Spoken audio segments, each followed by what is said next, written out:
स्वागत है आपका उत्कर्ष क्लासेज की इस ऑनलाइन क्लास में।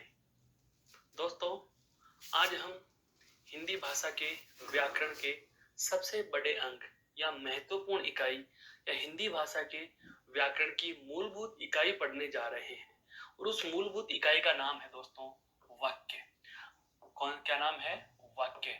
अर्थात मैं कहूं, आज हमारा जो चर्चा का बिंदु है वह कौन सा है दोस्तों?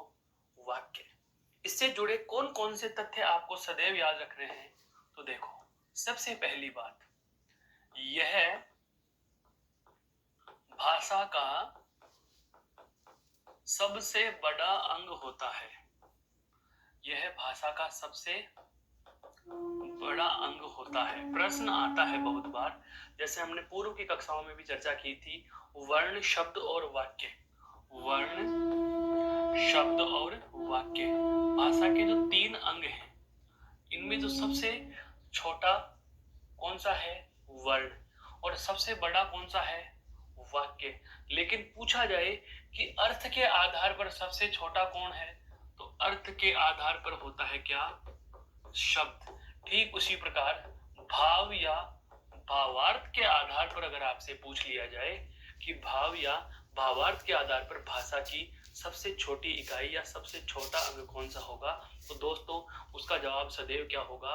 वाक्य। कहने का मतलब यह हुआ कि इस वाक्य से संबंधित दूसरा महत्वपूर्ण कथन जो आपको सदैव याद रखना है, क्या?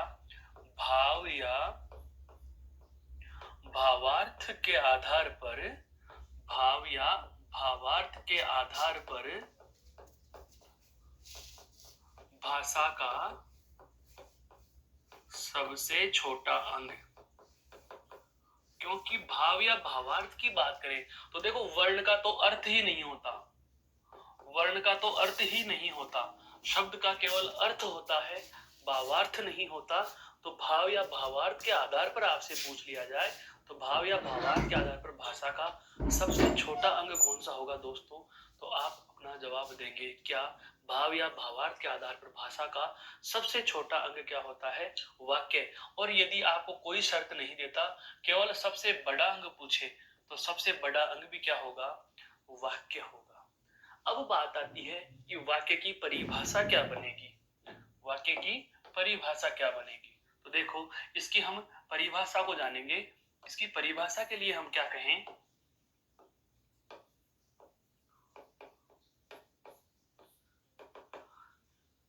भाषा के तीन अंग दोस्तों कौन कौन से? वर्ण है, शब्द और वाक्य। मैं कहूं कि वर्णों के योग से तो क्या बनेगा? शब्द। वर्ण के योग से क्या बनेगा? शब्द। और शब्द के योग से क्या बनेगा? वाक्य। लेकिन इस योग के साथ एक शर्त और जुड़ती है मेरे साथियों, और वह शर्त क्या जुड़ती है? शर्त यह जुड़ती है कि वर्ण इस प्रकार से जुड़े कि कोई अर्थ निकले। अर्थात योग कैसा होना चाहिए? सार्थक योग होना चाहिए। कैसा योग होना चाहिए? सार्थक होना चाहिए। मेरे कहने का आशय कुछ इस प्रकार से है कि दो या दो से अधिक वर्ण ऐसे जुड़े कि जुड़ने के बाद जो बनी इकाई है उसका कोई अर्थ निकले, तो वे शब्द हैं। ठीक उसी प्रकार से आपको ध्यान रखना है कि शब्दों का इस प्रकार से योग जो भी अपना अर्थ देगा, तो वहां पर वह क्या कहलाएगा? वाक्य कहलाएगा। अर्थात वाक्य की परिभाषा के संदर्भ में दो कथन परीक्षाओं में सदैव पूछे जाते हैं। क्या है वो? एक तो यह है कि वाक्य की परिभाषा के संबंध में संगत कथन का चयन कीजिए, और विकल्प क्या देता है दोस्तों? सार्थक शब्दों का योग वाक्य कहलाता है। सार्थक शब्दों का योग वाक्य कहलाता है। सार्थक शब्दों का योग वाक्य कहलाता है। एक तो यह विकल्प दे देता है, और एक देता है क्या? शब्दों का सार्थक योग वाक्य कहलाता है। शब्दों का सार्थक योग वाक्य कहलाता है। अब ऐसी स्थिति में दोनों लाइनें प्रथम दृष्टया तो हमें एक जैसी ही प्रतीत होती हैं, दोनों पंक्तियां एक जैसी ही प्रतीत होती हैं, लेकिन दोस्तों यहाँ बहुत माइनर अंतर है इनमें। क्या अंतर है वो देखो। क्या? शब्दों का, लेकिन शब्द कैसे हैं? सार्थक। सार्थक शब्दों का योग, जैसे मैं लिखूं सार्थक शब्दों का योग करूं, सार्थक में मैंने लिख दिया राम, नाम है तो सार्थक है। मैंने लिखा श्याम, नाम है सार्थक है। मैंने लिखा राधा, सार्थक है। मैंने लिखा मोहन। इसका मतलब ये नाम चार है तो चारों सार्थक हैं, तो क्या इनको एक लाइन में लिख दिया वाक्य बन जाएगा? नहीं दोस्तों, सार्थक शब्दों का योग तब तक वाक्य नहीं है जब तक वह योग कैसा न हो सार्थक नहीं हो जाता। अर्थात शब्द वही होता है जो सार्थक होता है, क्योंकि परिभाषा कह रही है वर्णों का सार्थक योग ही शब्द है। तो यह चीज तो हमें बताने की आवश्यकता ही नहीं है कि शब्द सार्थक होते हैं या नहीं होते, क्योंकि प्रत्येक शब्द कैसा होता है? सार्थक होता है। प्रत्येक शब्द कैसा होता है? सार्थक होता है। तो शब्द कैसा, लेकिन उनका योग कैसा होना चाहिए? योग उनका सार्थक होना चाहिए। परिभाषा यहां से निकलती है। तो परिभाषा के संदर्भ में जो संगत कथन का चयन होगा वो कौन सा होगा? शब्दों का सार्थक योग वाक्य है। कहने का मतलब राम लिख दिया, चलता है। अब यहां पर देखो तीन ही पद हैं, तीन ही पद हैं, लेकिन यहाँ चार थे, चार थे, यहाँ तीन है, फिर भी यह वाक्य है, यह नहीं है। यह पहले भी शब्द थे, अब भी शब्द हैं। तो अगर आपसे वाक्य की परिभाषा पूछ ली जाए तो वाक्य की परिभाषा के संदर्भ में हमारा जो संगत कथन होगा वह कौन सा होगा दोस्तों? परिभाषा के संदर्भ में जो संगत कथन होगा वह कौन सा होगा? तो ध्यान रखना, दो या दो से अधिक शब्दों का सार्थक योग वाक्य कहलाता है। वाक्य कहलाता है। पुनः सुन लीजिए, दो या दो से अधिक शब्दों का योग कैसा होना चाहिए? सार्थक होना चाहिए। योग कैसा होना चाहिए? सार्थक होना चाहिए। मेरे कहने का आशय यह हुआ कि दो या दो से अधिक शब्द इस प्रकार से जुड़े कि जुड़ने के बाद अपना कोई अर्थ दे। जैसे जैसे राधा भोजन बनाती है, राधा भोजन बनाती है, अर्थात राधा नाम की कोई लड़की है या बालिका है या महिला है तो कौन सा काम कर रही है? भोजन बनाने का काम कर रही है। दिए गए वाक्य में हम देख पा रहे हैं कि राधा भोजन बनाती और है, ये चार पद दिए गए हैं। क्या दिए गए हैं दोस्तों? पद दिए गए हैं। पद क्या होता है यह भी जान लीजिए। हालांकि हमने पूर्व कक्षाओं में इस बारे में चर्चा कर ली। एक तो होता है शब्द और एक होता है पद। अगर मैं लिखूं केवल राधा तो यह राधा शब्द होगा, राधा क्या होगा? शब्द होगा। लेकिन यहां पर यह राधा क्या है? पद है। कहने का मतलब यह हुआ, पद का शाब्दिक अर्थ होता है पैर। पद का शाब्दिक अर्थ क्या होता है दोस्तों? पैर होता है। पैर काम किसके करते हैं? चलने के। तो जब तक कोई शब्द अकेला है तब तक तो वह शब्द है, लेकिन किसी शब्द को यदि वाक्य में लिख दिया गया तो वाक्य के अन्य पदों के साथ इसका व्याकरणिक संबंध बन जाता है, वाक्य में इसका एक अपना स्थान निर्धारित हो जाता है। इस वजह से इसे शब्द नहीं बल्कि क्या कहते हैं? पद कहने लग जाते हैं। पद का मतलब क्या हो गया? तो पद के संदर्भ में आप एक कथन याद रख सकते हो और वह कथन कुछ इस प्रकार से होगा। क्या? वाक्य में प्रयुक्त शब्द पद कहलाते हैं। वाक्य में प्रयुक्त शब्द क्या कहलाते हैं दोस्तों? पद कहलाते हैं। क्या कहलाते हैं? पद कहलाते हैं। वाक्य में प्रयुक्त शब्द पद कहलाते हैं। यह एक पद शब्द की परिभाषा देती कि मैं बार बार बोलूंगा वाक्य के संदर्भ में पदों का नाम, तो पद क्या होता है आपको पता होना चाहिए। तो इस स्लाइड पर हमारी बहुत सारी महत्वपूर्ण बातें आ गई और वह महत्वपूर्ण बातें क्या आई, एक बार हम पुनः प्रकाश डालना चाहेंगे। तो सबसे पहली बात हमने जानी क्या कि वाक्य क्या होता है? भाषा का सबसे बड़ा अंग होता है। वाक्य क्या होता है दोस्तों? भाषा का सबसे बड़ा अंग होता है। इसके बाद हमें पता चला कि वर्ण शब्द और वाक्य जो तीन अंग हैं, इन तीनों में सबसे बड़ा पूछे तो हमारा क्या आएगा? वाक्य आएगा। क्या आएगा? वाक्य आएगा। उसके बाद एक महत्वपूर्ण बात हमें पता चली कि वाक्य भाव या भाव अर्थ के आधार पर भाषा की सबसे छोटी इकाई भी होती है तो वैसे सबसे बड़ा अंग। अगर आपसे पूछे भाषा की मूलभूत इकाई, भाषा की मूलभूत इकाई, तो अभी आप क्या कहोगे? वाक्य ही कहोगे। भाषा की मूलभूत इकाई पूछी जाती है तो भी क्या होगा? वाक्य होगा। इस बोर्ड पर से, इस स्लाइड पर से हमारे दो प्रश्न महत्वपूर्ण बनते हैं, एक तो मूलभूत इकाई का और एक भाषा का भाव या भाषा भावार्थ के आधार पर सबसे छोटा अंग क्या है, क्योंकि सबसे बड़ा अंग वाक्य है, यह सभी को पता होता है। परिभाषा की हम बात करें तो दो या दो से अधिक शब्दों का कैसा योग होना चाहिए? सार्थक योग होना चाहिए। इस सार्थक योग को ही हम क्या कहते हैं? वाक्य कहते हैं दोस्तों। क्या कहते हैं? वाक्य कहते हैं। तो आशा करता हूं यह जो परिचयात्मक जानकारी वाक्य की मैंने आपके समक्ष रखी, यह आपके समझ में आई होगी। एक बार आप इसे देख लीजिए, फिर हम आगे बढ़ते हैं।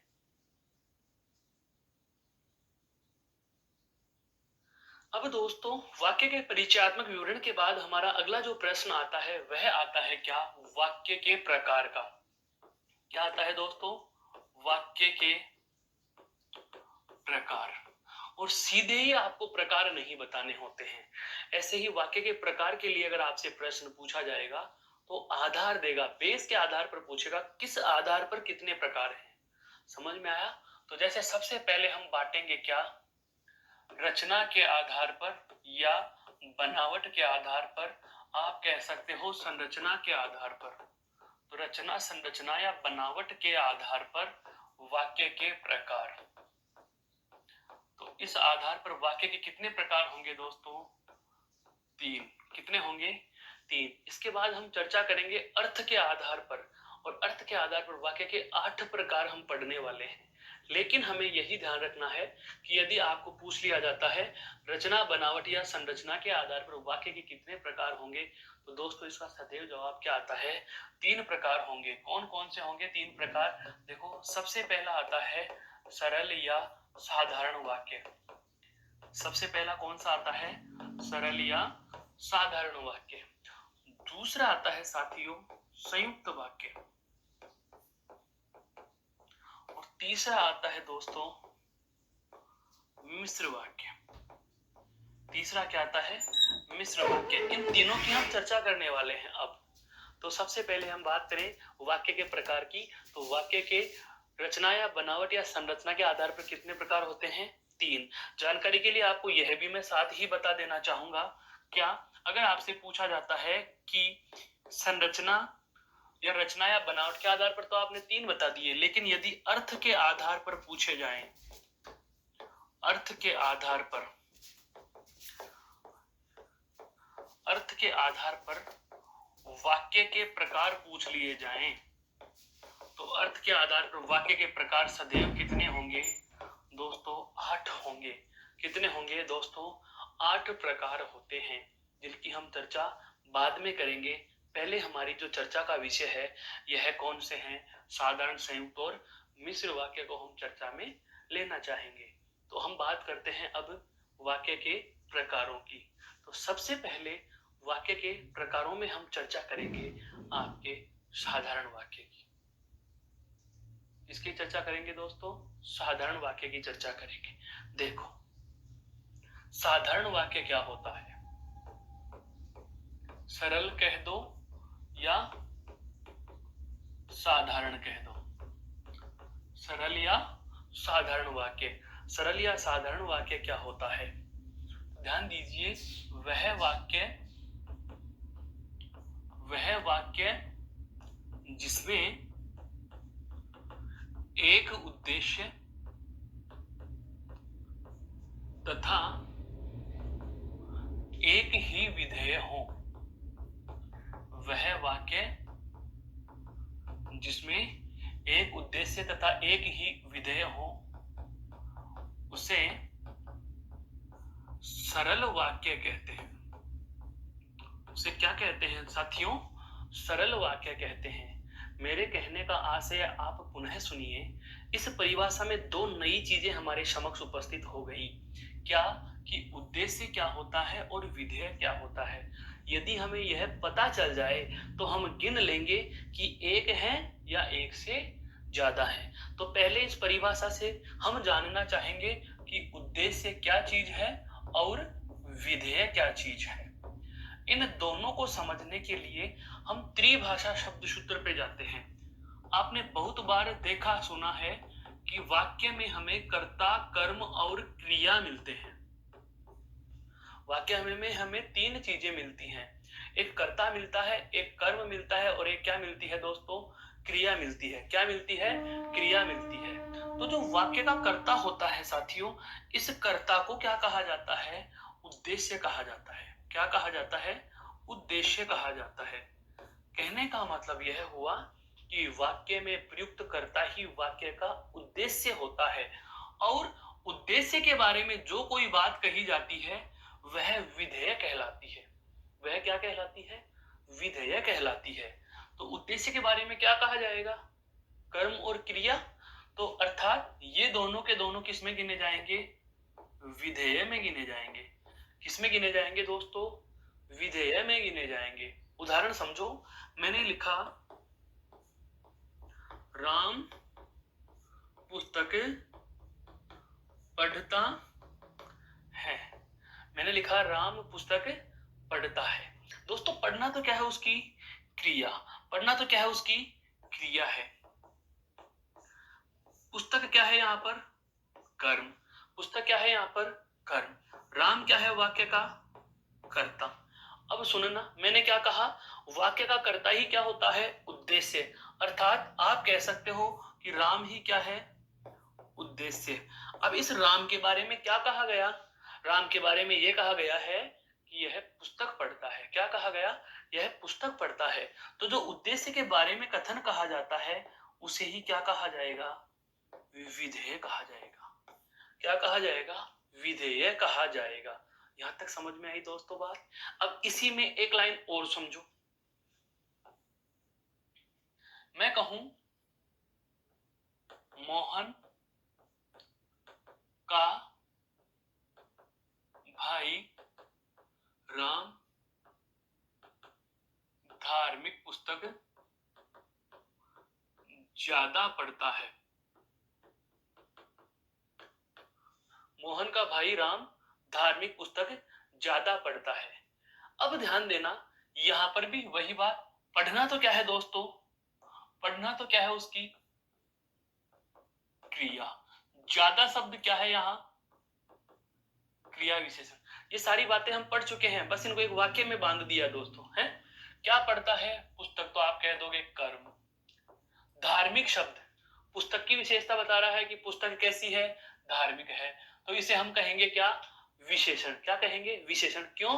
क्योंकि यह कर्म है और कर्म एक कारक होता है और वाक्य में कोई भी कारक हो, चाहे वो कर्ता कारक हो, चाहे वो कर्म कारक हो, संबंध कारक हो, संप्रदान कारक हो, अपादान कारक हो या करण कारक हो, आठ में कोई सा भी कारक हो, या तो संज्ञा शब्द होता है या सर्वनाम शब्द होता है। तो जाहिर सी बात है पुस्तक शब्द संज्ञा है और संज्ञा की विशेषता बता रहा है तो सर्वनाम है।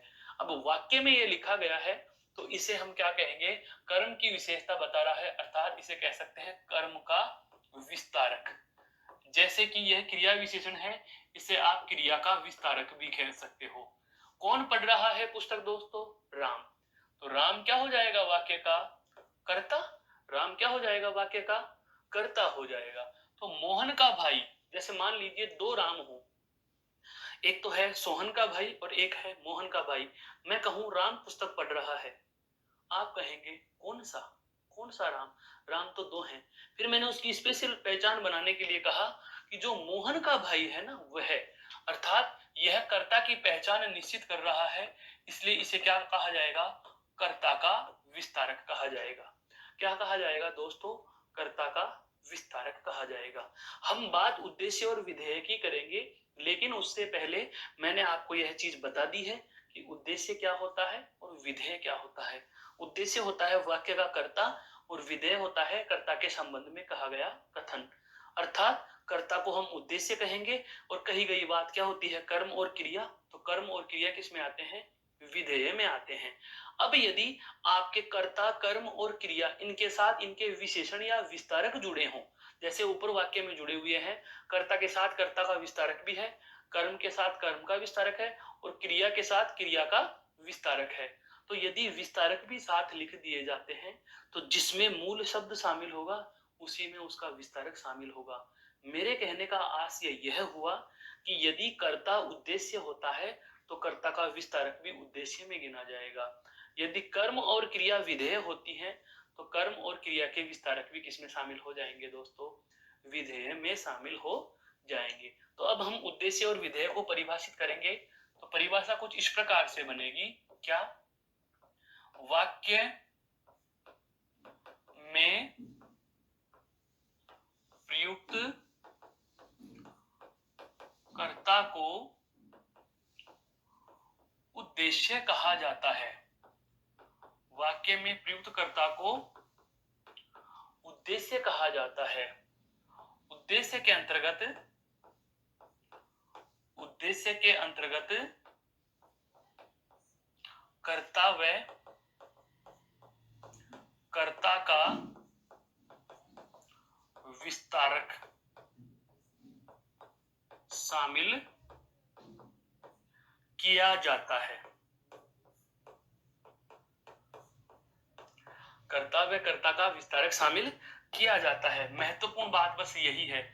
उद्देश्य के अंतर्गत कौन कौन आएंगे? कर्ता व कर्ता का विस्तारक शामिल किया जाता है।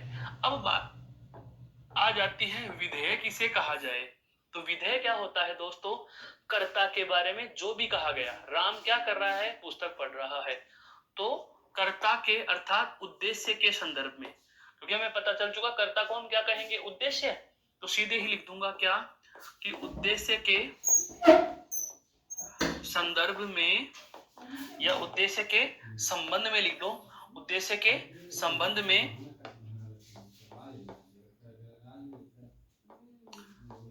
में कहा गया कथन, उद्देश्य के संबंध में कहा गया कथन विधेय कहलाता है।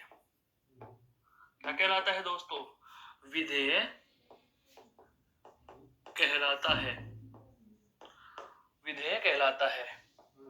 इसमें किसमें? विधेय में। इसमें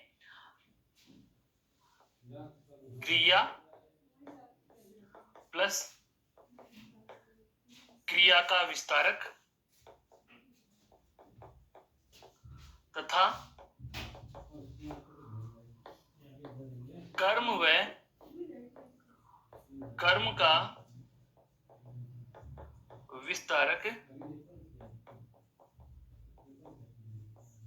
शामिल किया जाता है।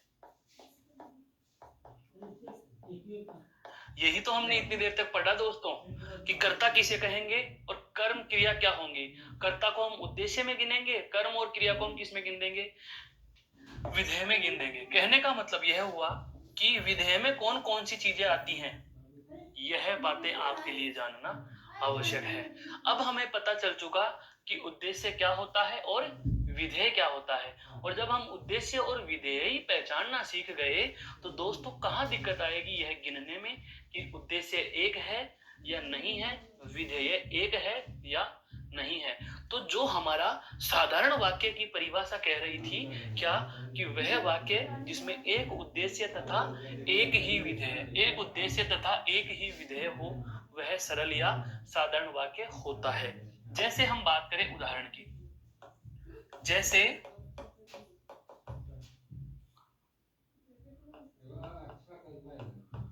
राकेश ने पुस्तक पढ़ी, गीता बाजार जाती है, राधा गाय चराती है। इन सभी वाक्यों में हम देख पा रहे हैं कि वाक्य के कर्ता कौन है? राकेश, गीता और राधा। इन तीनों को मैं एक साथ ये कह सकता हूं कि नहीं कि ये क्या है? उद्देश्य। और इनके बारे में जो कथन कहा गया है, इनके बारे में जो कथन कहा गया है दोस्तों, वह क्या कहलाएगा? विधेय कहलाएगा। यह क्या कहलाएगा? विधेय कहलाएगा। अर्थात बची हुई लाइन क्या कहलाएगी, विधेय कहलाएगी। अब उद्देश्य भी कितना है, एक एक है, सभी में देखो एक एक उद्देश्य है, और विधेय भी कितने हैं, एक एक, अर्थात समस्त क्या है यहाँ पर, समस्त साधारण वाक्य है। समस्त क्या है, साधारण वाक्य है। अर्थात साधारण वाक्य यह कह रहा है कि यदि वाक्य में एक उद्देश्य और एक ही विधेय हो तो उसे साधारण वाक्य कहते हैं। उसे क्या कहते हैं दोस्तों, साधारण वाक्य कहते हैं। समझ में आ गई बात। इस स्लाइड को एक बार गौर से देख लीजिए, फिर मैं इसी स्लाइड से, इसी लाइन से आपको अगले प्रकार पर ले चलूंगा।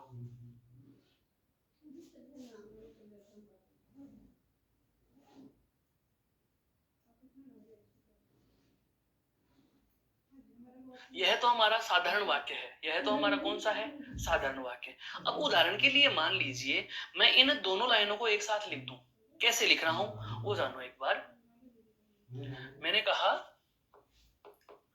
राम ने पुस्तक पढ़ी और राधा बाजार गई। राम ने पुस्तक पढ़ी है और राधा बाजार गई।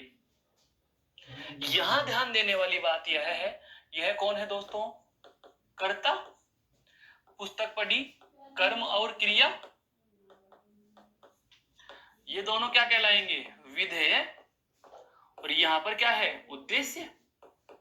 यहां तक तो कोई दिक्कत नहीं आई, यहां तक तो हमें कोई दिक्कत नहीं आई। फिर आगे देखो, राधा कौन है वाक्य में, कर्ता।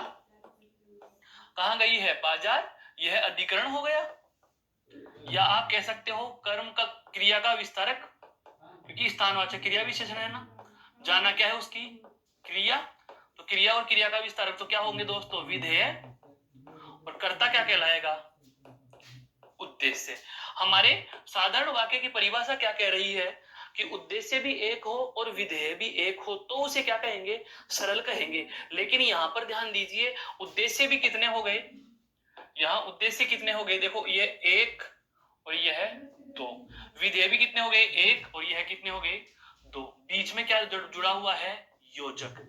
यह क्या जुड़ा हुआ है, योजक जुड़ा हुआ है। साथियों कहने का आशय क्या होगा, कहने का आशय यह है मेरा कि जब वाक्य में कर्ता के साथ, या हम कहें जब वाक्य में एक से ज्यादा उद्देश्य हो और एक से ज्यादा ही क्या हो, विधेय हो। मेरे कहने का आशय आप पुनः समझने की कोशिश करें। सरल या साधारण वाक्य में हमने जाना था, सरल या साधारण वाक्य में हमने यह जाना कि एक उद्देश्य और एक ही विधेय है तो वाक्य साधारण वाक्य है। लेकिन यहां पर देखिए, अब हमारे वाक्य में उद्देश्य भी कितने हो गए, एक, और एक दो। विधेय भी कितने हो गए, दो। अर्थात यहां से यहां तक तो यह क्या है, साधारण है, और यहां से यहां तक भी यह क्या है, साधारण है। लेकिन दोनों साधारण वाक्य एक लाइन में लिख दिए तो अब इसको साधारण थोड़ी कहेंगे। तो दोस्तों यह है हमारे वाक्य का दूसरा प्रकार, कौन सा, संयुक्त वाक्य। समझने की कोशिश करिए। मेरे कहने का आशय क्या है कि जब एक से अधिक साधारण वाक्य एक साथ आ गए तो वहां कौन सा हो जाएगा, संयुक्त वाक्य हो जाएगा। अब परिभाषा से समझ लो, इसकी परिभाषा पता है क्या होती है। संयुक्त वाक्य में लिखा जाता है कि जब एक वाक्य में एक से अधिक, साधारण व स्वतंत्र उपवाक्य हो और वे किसी योजक से जुड़े हों। लिख रहा हूं परिभाषा को कि जब वाक्य में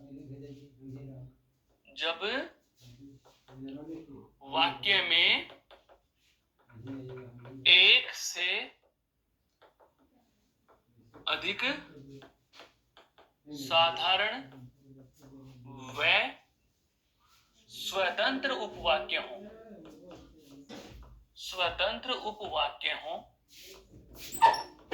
तथा वे किसी योजक से जुड़े हों,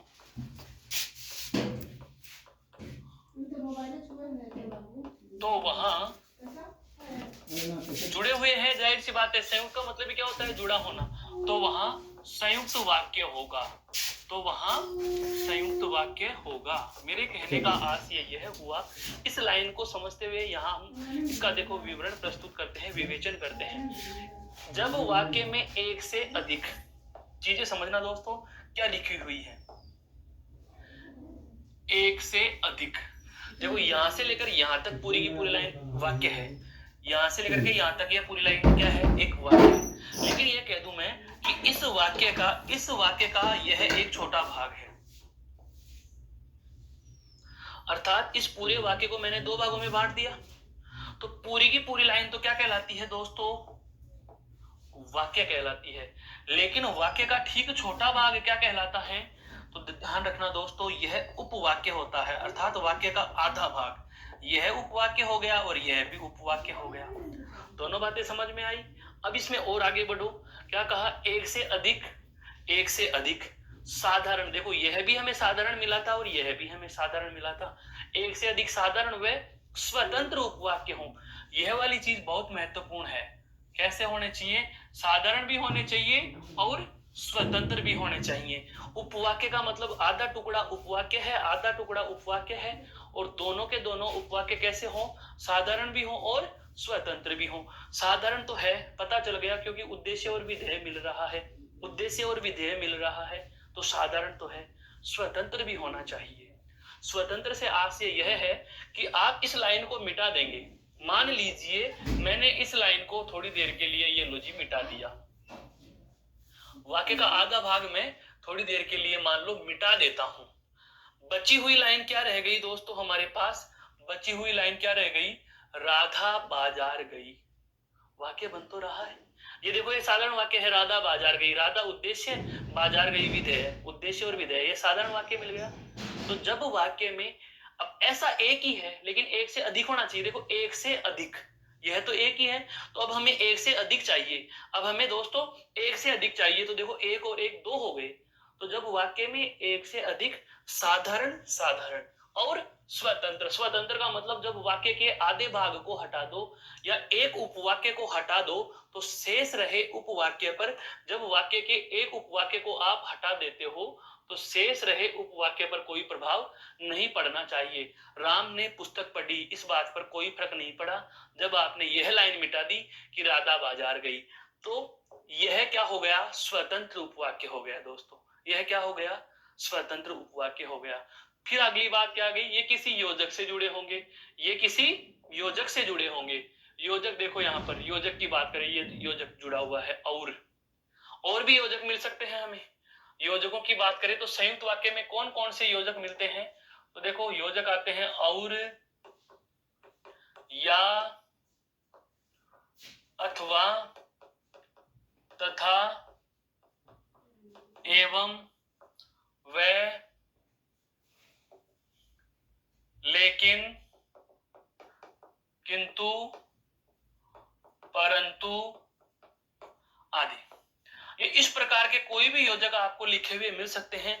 इनमें से कोई सा भी आपको योजक लिखा हुआ मिल जाए तो भ्रमित और चिंतित नहीं होना है, सबका मतलब एक ही होगा, सारे के सारे संयुक्त वाक्य के योजक हैं। और एक महत्वपूर्ण जानकारी आपको और दे देता हूं कि जो संयुक्त वाक्य के योजक होते हैं दोस्तों, वे होते हैं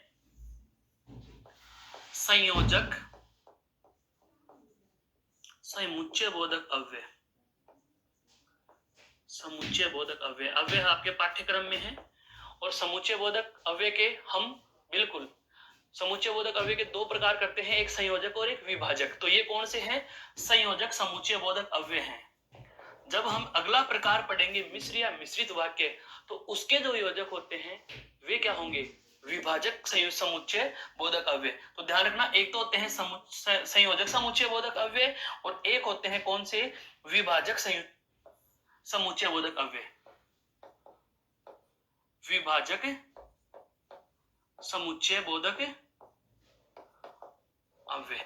तो आपको यह भी ध्यान रखना है कि क्रमशः संयुक्त और मिश्र वाक्य के जो योजक शब्द होते हैं वही आपके समुच्चय बोधक अव्यय होते हैं। संयुक्त वाक्य और मिश्र वाक्य के जो योजक होंगे उन्हीं को इन दो प्रकारों में हम समाहित कर लेते हैं। कहने का मतलब यह हुआ दोस्तों कि जब आपके समक्ष दो साधारण वाक्य या मैं कह दूं एक से अधिक साधारण वाक्य एक ही लाइन में लिख दिए जाएं और उनके बीच में कोई योजक शब्द लगा के उन्हें जोड़ दिया जाए और दोनों तरफ स्वतंत्र और साधारण उपवाक्य मिले तो उसे आप क्या कह दोगे? संयुक्त वाक्य कह दोगे दोस्तों। क्या कह दोगे? संयुक्त वाक्य कह दोगे दोस्तों। अब हम चलते हैं संयुक्त वाक्य के बाद वाक्य का तीसरा और अंतिम महत्वपूर्ण प्रकार कौन सा? मिश्र वाक्य।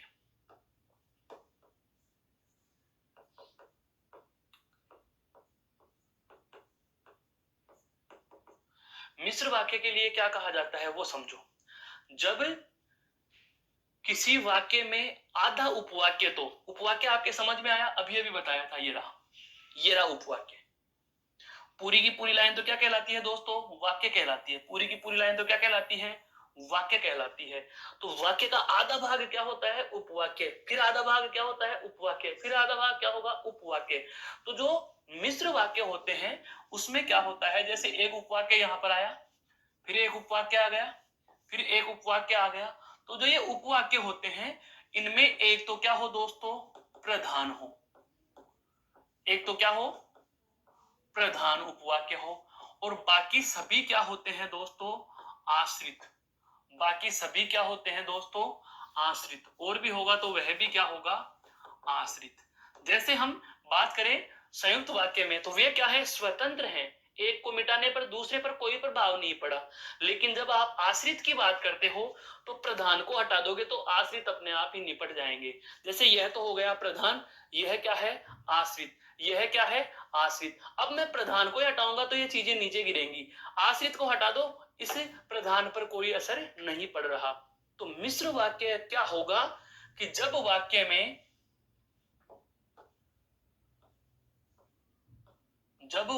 में एक प्रधान उपवाक्य हो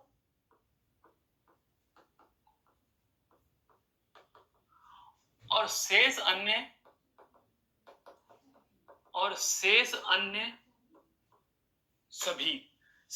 सभी चाहे जितने भी बचे हों, शेष अन्य सभी आश्रित उपवाक्य हों। शेष अन्य सभी क्या हो? आश्रित उपवाक्य हो। पूरी लाइन पुनः बोल देता हूं। जब वाक्य में एक प्रधान उपवाक्य हो और शेष अन्य सभी आश्रित उपवाक्य हो वहां मिश्र वाक्य होता है। वहां कौन सा होता है दोस्तों? मिश्र वाक्य होता है। वहां कौन सा होता है? मिश्र वाक्य होता है। वहां कौन सा होता है साथियों? मिश्र वाक्य होता है। यह उदाहरण भी दिया मैंने। अब बात करते हैं वाक्य लिख करके। जैसे गांधी जी ने कहा है, जैसे गांधी जी ने कहा कि सदा सत्य बोलो। गांधी जी ने कहा कि सदा सत्य बोलो। यहां पर ध्यान देना इस बात का, ने कहा, ये तो क्या है? कहना। तो क्रिया, कहने का काम किसने किया दोस्तों? गांधी जी ने। तो गांधी जी क्या हो गए? कर्ता। क्रिया यानी विधेय। क्रिया क्या है दोस्तों? विधेय है। और कर्ता कौन है? उद्देश्य। कर्ता क्या हो गया? उद्देश्य। तो उद्देश्य और विधेय आपको मिल रहे हैं तो आप इसे तो साधारण वाक्य कह दोगे। लेकिन अब बात करें, यहां पर लिखा हुआ है कि और उसके आगे है सदा सत्य बोलो। यहां किसी कर्ता का या क्रिया का पता चल रहा है कि कर्ता कौन है? नहीं पता चल रहा। इसका मतलब यह तो क्या है? प्रधान उपवाक्य। यह तो क्या है दोस्तों? प्रधान उपवाक्य। और यह क्या है साथियों? आश्रित उपवाक्य। यह क्या है? आश्रित उपवाक्य। मेरे कहने का आशय यही हुआ, बहुत सरल है ये। मेरे कहने का आशय यही हुआ कि जब वाक्य में एक तो प्रधान उपवाक्य हो और बाकी अन्य सभी क्या हो? आश्रित उपवाक्य हो, तो ऐसी स्थिति में हम क्या कहते हैं? ऐसी स्थिति को हम मिश्र या मिश्रित वाक्य कहते हैं। ऐसी स्थिति को हम क्या कहेंगे? मिश्र या मिश्रित वाक्य कह देंगे। मेरे कहने का आशय यही हुआ, एक से अधिक हो सकते हैं आश्रित। जैसे हम इसमें और जोड़ेंगे, सदा सत्य बोलो, हिंसा मत करो, हिंसा मत करो। हमने क्या लिख दिया, सदा सत्य बोलो, हिंसा मत करो। तो जाहिर सी बात है यहां पर यह लाइन भी क्या हो जाएगी, हिंसा मत करो, यह भी क्या हो जाएगी दोस्तों, आश्रित उपवाक्य।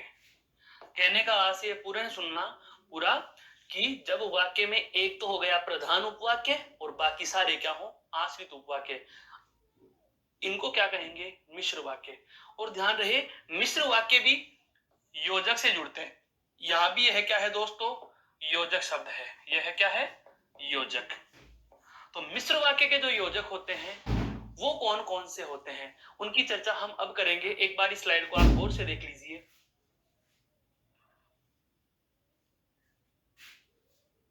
क्योंकि जो मिश्र वाक्य के योजक होते हैं उसके आधार पर आपको एक चीज और बता देना चाहूंगा कि संयुक्त वाक्य में तो कोई और प्रकार नहीं होते, लेकिन जो मिश्र वाक्य के योजक होते हैं इसके बाद जो शुरू होने वाला उपवाक्य है जिसे हम आश्रित उपवाक्य कह रहे हैं हिंदी में, उसके भी प्रकार हो जाते हैं।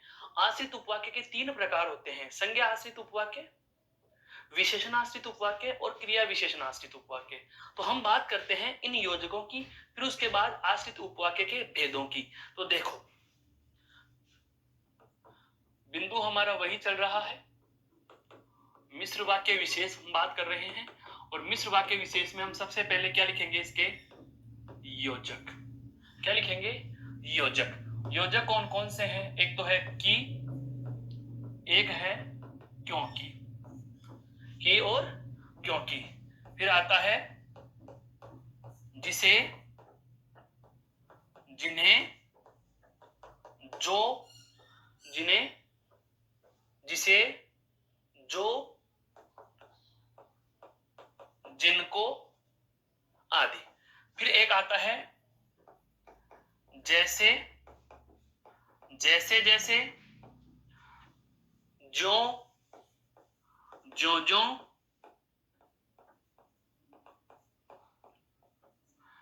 त्यों, त्यों त्यों, जैसे ही वैसे ही, है, जिसका, जिसकी, जिसके। तो ये कुछ योजक हैं जहां से आपका आश्रित उपवाक्य आरंभ होता है। आश्रित उपवाक्य के लिए सदैव याद रखना क्या, आश्रित उपवाक्य, आश्रित उपवाक्य सदैव योजक से आरंभ होता है। किससे आरंभ होता है दोस्तों, योजक से आरंभ होता है।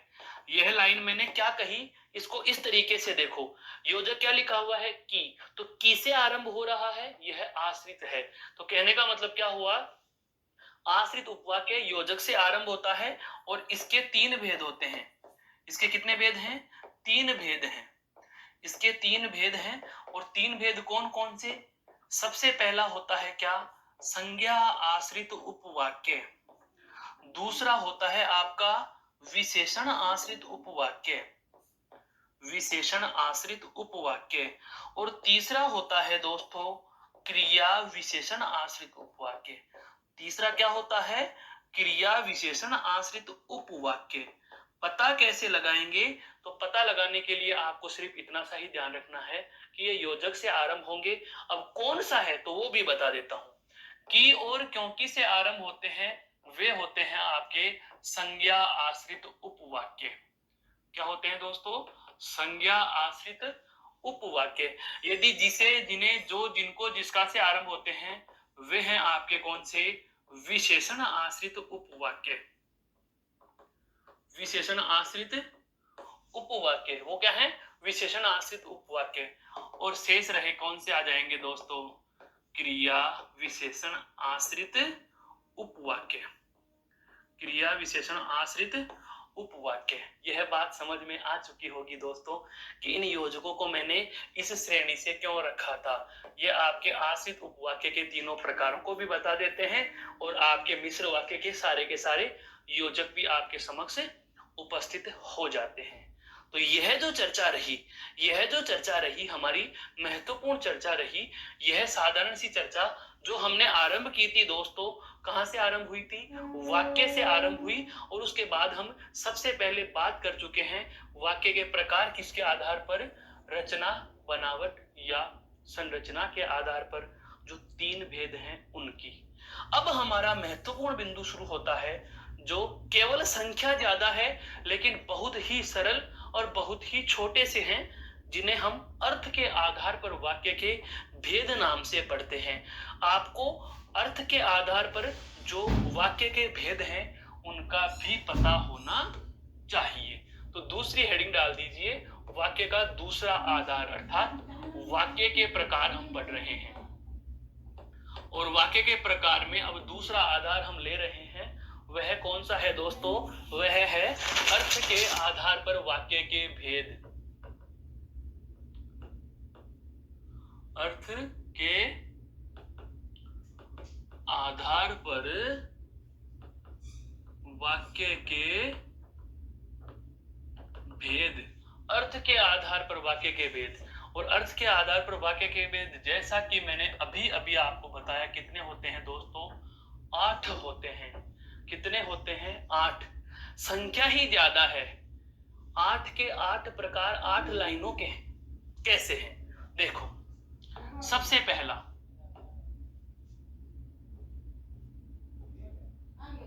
विधानार्थक वाक्य। सबसे पहला कौन सा है दोस्तों? विधानार्थक वाक्य।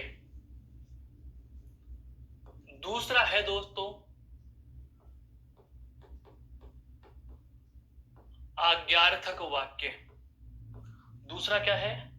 आज्ञार्थक वाक्य। तीसरा है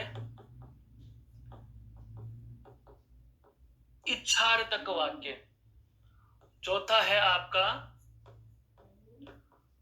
प्रश्नार्थक वाक्य। चौथा क्या है? प्रश्नार्थक वाक्य। पांचवा है आपका दोस्तों निषेधार्थक वाक्य।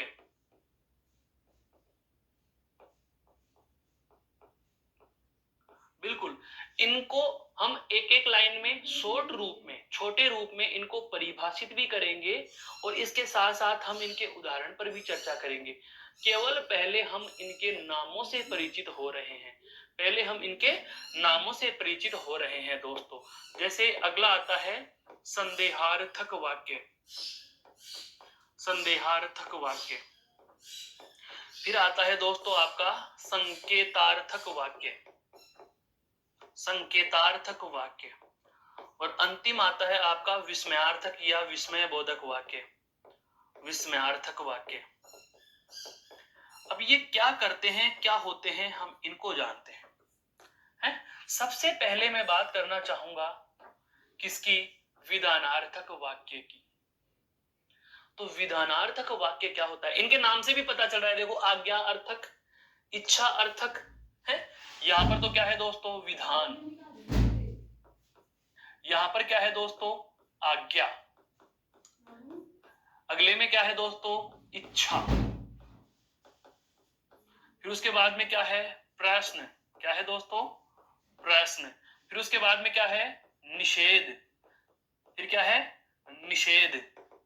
फिर क्या है? संदेह। क्या है? संदेह। उसके बाद में क्या है दोस्तों? संकेत। क्या है? संकेत। और यहां पर क्या है? विस्मय। क्या है दोस्तों? विस्मय। कहने का मतलब यह हुआ कि हमें वाक्यों में, जैसे आप अंग्रेजी में सुनते हो negative sentence, affirmative sentence, interrogative sentence, exclamatory sentence, वही वाला प्रकार यहां है। अर्थ के आधार पर या भाव के आधार पर हमें वाक्य के 8 भेद पता चलते हैं। तो हम इनकी परिभाषा और एक एक उदाहरण की बात करें तो देखो, विधानार्थक वाक्य विधि का विधान है, होनी को कोई टाल नहीं सकता है। विधि का विधान है। कहने का मतलब यह हुआ कि विधानार्थक वाक्य वह होता है जिसमें कोई काम हो रहा हो। विधानार्थक वाक्य क्या होगा दोस्तों? जिसमें किसी कार्य का होना पाया जाए। ऐसा वाक्य जिसमें किसी कार्य का होना पाया जाए वह क्या होगा दोस्तों, वह विधानार्थक वाक्य होगा। मैं कहूं राम चलता है, राम कौन सा काम कर रहा है दोस्तों, चलने का काम कर रहा है, तो यह क्या हो जाएगा, विधानार्थक। गीता पुस्तक पढ़ रही है, गीता पुस्तक पढ़ रही है, विधान है, हो रहा है काम, तो क्रिया क्या होना बताने वाले वाक्य, कार्य का होना बताने वाले वाक्य किसमें चले जाएंगे दोस्तों, विधानार्थक में। आज्ञा का क्या होता है देखो, आदेश, आज्ञार्थक में हम क्या लिखेंगे दोस्तों, आज्ञार्थक नाम से पता चल रहा है आज्ञा के अर्थ में, तो इसके परिभाषा के संदर्भ में हम एक लाइन लिख सकते हैं क्या, आदेश के भाव का बोध कराने वाले वाक्य, आदेश के भाव का बोध कराने वाले वाक्य क्या होते हैं दोस्तों, आज्ञार्थक होते हैं। जैसे हम बात करें आज्ञार्थक वाक्य के उदाहरण की है, दरवाजा बंद कर दीजिए, दरवाजा बंद कर दीजिए है, मुझे दरवाजा बंद कर दीजिए, मुझे समय बता दीजिए, मुझे समय बता दीजिए, दरवाजा बंद कर दीजिए, एक गिलास पानी पिला दीजिए। इस प्रकार के वाक्य क्या होते हैं, इस प्रकार के वाक्य क्या होते हैं दोस्तों, आज्ञार्थक, ऑर्डर्ड वाले सेंटेंस जिसको आप अंग्रेजी में कहते हो। अगले की हम बात करना चाहेंगे, अगले की हम दोस्तों बात करना चाहेंगे, अगला क्या है देखो, इच्छार्थक, मन की इच्छाएं, विश, मन की इच्छाएं, तो इच्छार्थक वाक्य अर्थात इच्छा, हम किसी को यह कह रहे हैं खुश रहो, आशीर्वाद देंगे तो वो भी हमारी इच्छा है, हम किसी को बद्दुआ देंगे कि वह खुश नहीं रहे, यह भी हमारी इच्छा है, तो मन की इच्छा। इसके अलावा दुआ, श्राप आदि के भाव, गाली है, बद्दुआ, बद्दुआ के भाव वाले वाक्य, मन की इच्छाएं हो, दुआ हो, श्राप हो, गाली हो या बद्दुआ के भाव वाले कोई भी वाक्य आए, वो सारे के सारे क्या होंगे, इच्छा बोधक वाक्य। जैसे मैंने लिख दिया खुश रहो, यह क्या है, मेरे मन की इच्छा है, यह मेरे मन की इच्छा हो गई दोस्तों। हम बात करें प्रश्नार्थक वाक्य में, तो प्रश्नार्थक अर्थात इंट्रोगेटिव सेंटेंस है, प्रश्न पूछे जाने का बोध कराने वाले वाक्य, प्रश्न पूछे जाने का बोध कराने वाले वाक्य, प्रश्न पूछे जाने का बोध कराने वाले वाक्य प्रश्नार्थक होते हैं। जैसे आपका, जैसे आपका नाम क्या है, आपका नाम क्या है, जैसे आपका नाम क्या है। अगला आ रहा है आपका नेगेटिव सेंटेंस है, मना करने वाला, निषेधार्थक, मना करने के भाव का बोध कराने वाले वाक्य, मना करने के भाव का बोध कराने वाले वाक्य। जैसे मैं कहूं राम घर पर नहीं है, राम घर पर नहीं है, मना कर दिया मैंने, मना करने के भाव का बोध कराने वाले वाक्य। दोस्तों बहुत सरल है, केवल नाम से ही हमें प्रश्न की या वाक्य की परिभाषा का पता चल रहा है और उसके भाव का पता चल रहा है। संदेह का मतलब क्या होता है, शंका, शंका या संदेह के भाव का बोध कराने वाले वाक्य, शंका या संदेह के भाव का बोध कराने वाले वाक्य, ये क्या हो जाएंगे, संदेहार्थक हो जाएंगे। जैसे शायद कोई आ रहा है, शायद कोई आ रहा है, शायद हमारी बातें कोई सुन रहा है, शायद, मुझे लगता है, शंका है, संदेह है, तो जहां भी शंका या संदेह के भाव का बोध हो वहां पर कौन सा हो जाएगा दोस्तों, संदेहार्थक हो जाएगा। कौन सा हो जाएगा, संदेहार्थक हो जाएगा। फिर बात करें संकेत, संकेत का भाव में इसमें ध्यान रखना, ये कंडीशनल सेंटेंस होते हैं अर्थात शर्त के भाव का बोध कराने वाले वाक्य, शर्त के भाव का बोध कराने वाले वाक्य, शर्त के भाव का बोध कराने वाले वाक्य। जैसे हम बात करें, यदि तुम मुझे पैसे दो तो मैं चलूं। यदि तुम मुझे पैसे दो तो मैं चलूं। यदि कृष्ण गाएगा तो ही राधा नाचेगी। कंडीशनल सेंटेंस अर्थात शर्त के भाव का बोध कराने वाले वाक्य क्या होते हैं? संकेतार्थक। और अंतिम जो है दोस्तों वह क्या है? अचरज है। अचरज या आप कह सकते हैं आश्चर्य के भाव का बोध कराने वाले वाक्य। कौन से? आश्चर्य के भाव का बोध कराने वाले वाक्य। आश्चर्य के भाव का बोध कराने वाले वाक्य जैसे हे भगवान अब क्या होगा है? हे भगवान अब क्या होगा। या अरे यह क्या हो गया। अरे यह क्या हो गया। तो इस प्रकार के जो भी वाक्य होते हैं जो आश्चर्य के भाव का बोध कराते हैं उसे हम क्या कह देंगे दोस्तों? विस्मयार्थक वाक्य कह देंगे। क्या कह देंगे? विस्मयार्थक वाक्य कह देंगे। कहने का मतलब यह हुआ कि जो अर्थ के आधार पर वाक्य के 8 भेद होते हैं, इन 8 भेदों के नाम यदि हमें पता हो तो हम पूरा वाक्य पहचान सकते हैं। विद्यार्थियों के सामने समस्या यह नहीं आती कि वाक्य कैसे पहचाने। विद्यार्थियों के सामने समस्या यह आती है कि उन्हें ये नाम याद नहीं रहते। लेकिन आपको वो नाम याद करने की जरूरत भी नहीं है, क्योंकि दोस्तों नाम आपके पेपर में स्वयं विकल्प में दिए हुए होंगे। रिटर्न यदि परीक्षा होती है तो आपको जरूर अपने मस्तिष्क पर थोड़ा जोर डालने की आवश्यकता होगी कि अब हमें नाम याद होने चाहिए या नहीं होने चाहिए, अर्थात हमारा नाम क्या होगा या हमारा वाक्य क्या होगा।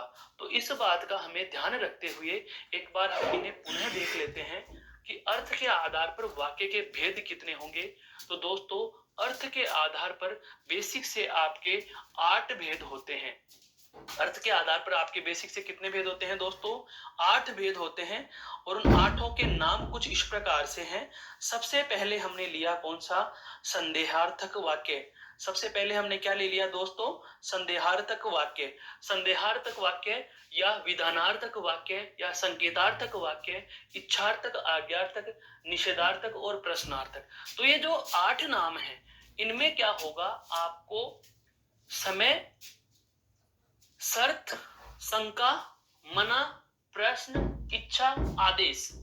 अगर आदेश का कोई बोध हो, जैसे एक गिलास पानी पिलाइए, चुपचाप बैठ जाओ, है, दरवाजा बंद कर दीजिए। बहुत बार आपने अंग्रेजी में सुना होगा open the door, close the window. इसका मतलब क्या हुआ? ऑर्डर्ड वाले सेंटेंस। कौन सा हो गया? ऑर्डर्ड वाले सेंटेंस। विधानार्थक में केवल यहां पर आपको ध्यान रखने की बात है, केवल एक वाक्य ऐसा है जिसमें हमें सोचना पड़ता है कि यह क्या होगा? विधानार्थक। तो इसके लिए भी आपको जितनी परेशान होने की जरूरत नहीं है। विधानार्थक अर्थात विधि का विधान है, होने को कोई टाल नहीं सकता। यह लाइन हम बहुत बार बोलते हैं, सुनते भी आए हैं। तो विधान का मतलब होना।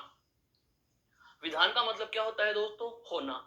अर्थात ऐसा कोई भी वाक्य हो जिसमें कार्य का होना पाया जाए, ऐसा कोई भी वाक्य जिसमें होना पाया जाए, क्रिया हो रही हो, वहां पर क्या होगा? विधानार्थक वाक्य हो जाएगा। फिर अगला कौन सा आया हमारा? आज्ञार्थक वाक्य। आदेश, ऑर्डर, आज्ञा के भाव का बोध कराएगा। इच्छार्थक में मन की इच्छा हो सकती है, दुआ हो सकती है, आशीर्वाद हो सकता है, शाप, श्राप या गाली हो सकते हैं। उनका कोई भी वाक्य है तो इच्छार्थक। प्रश्न पूछे तो आपका दोस्तों कौन सा हो जाएगा? प्रश्नार्थक हो जाएगा। कौन सा हो जाएगा दोस्तों? प्रश्नार्थक वाक्य हो जाएगा। यदि मना करने के भाव का बोध कराता है तो वह आपका कौन सा हो जाएगा? निषेधार्थक हो जाएगा, जिसको हम नेगेटिव सेंटेंस भी कहा करते हैं। अगर शंका या संदेह की स्थिति को अभिव्यक्त करने वाला वाक्य है तो आप उसे संदेहार्थक कहते हो। और यदि शर्त दे दी जाए वाक्य में, जैसे हेतु हेतु मत भूतकाल के वाक्य होते हैं, है, यदि तुम पढ़ते तो अवश्य पास हो जाते, यदि तुम बुलाते तो मैं अवश्य आता। कहने का मतलब यह हुआ कि यदि आपको शर्त दे दी जाए अर्थात शर्त के भाव को अभिव्यक्त करने वाला वाक्य मिल जाए तो उसे हम क्या कह देंगे? शर्त वाला वाक्य, संकेतार्थक वाक्य। यदि आप में आश्चर्य या अचरज की बात कर ली जाए तो वह क्या होगा? विस्मयबोधक या विस्मयार्थक वाक्य। तो कुछ इस प्रकार से आज हमने जो शुरू की थी यात्रा हमारी दोस्तों वाक्य बिंदु से, और वाक्य बिंदु से शुरू करके हमने जाना कि वाक्य क्या होता है, वाक्य के प्रकार रचना के आधार पर 3 और अर्थ के आधार पर 8 होते हैं। रचना के आधार पर जो 3 थे उनमें सबसे पहले सरल वाक्य में एक उद्देश्य और एक विधेय, जो हमने जाना उद्देश्य कर्ता होता है और विधेय में क्रिया और कर्म तथा इनके विस्तारक शामिल होते हैं। उसके बाद हमने संयुक्त वाक्य जाना और संयुक्त वाक्य के योजकों की चर्चा की। फिर मिश्र वाक्य को जाना और मिश्र वाक्य के योजकों के आधार पर ही हमने आश्रित उपवाक्य और उस आश्रित उपवाक्य के भेदों की चर्चा की। फिर हमारी अंतिम जो चर्चा रही अब क्या, वाक्य के अर्थ के आधार पर 8 भेद। तो इस प्रकार से हम हमारे इस खूबसूरत से बिंदु को बहुत ही सही तरीके से समझकर इस वाक्य बिंदु को भी पूर्णता प्रदान करते हैं। आशा करता हूं यह आपके बेहद समझ में आया होगा। कोई भी समझ में नहीं आ रहा हो, कोई भी समस्या या शंका हो, तो आप बेझिझक कमेंट करके पूछ सकते हैं। फिर मिलेंगे अगले किसी नए बिंदु के साथ। तब तक के लिए धन्यवाद। जय हिंद, जय भारत।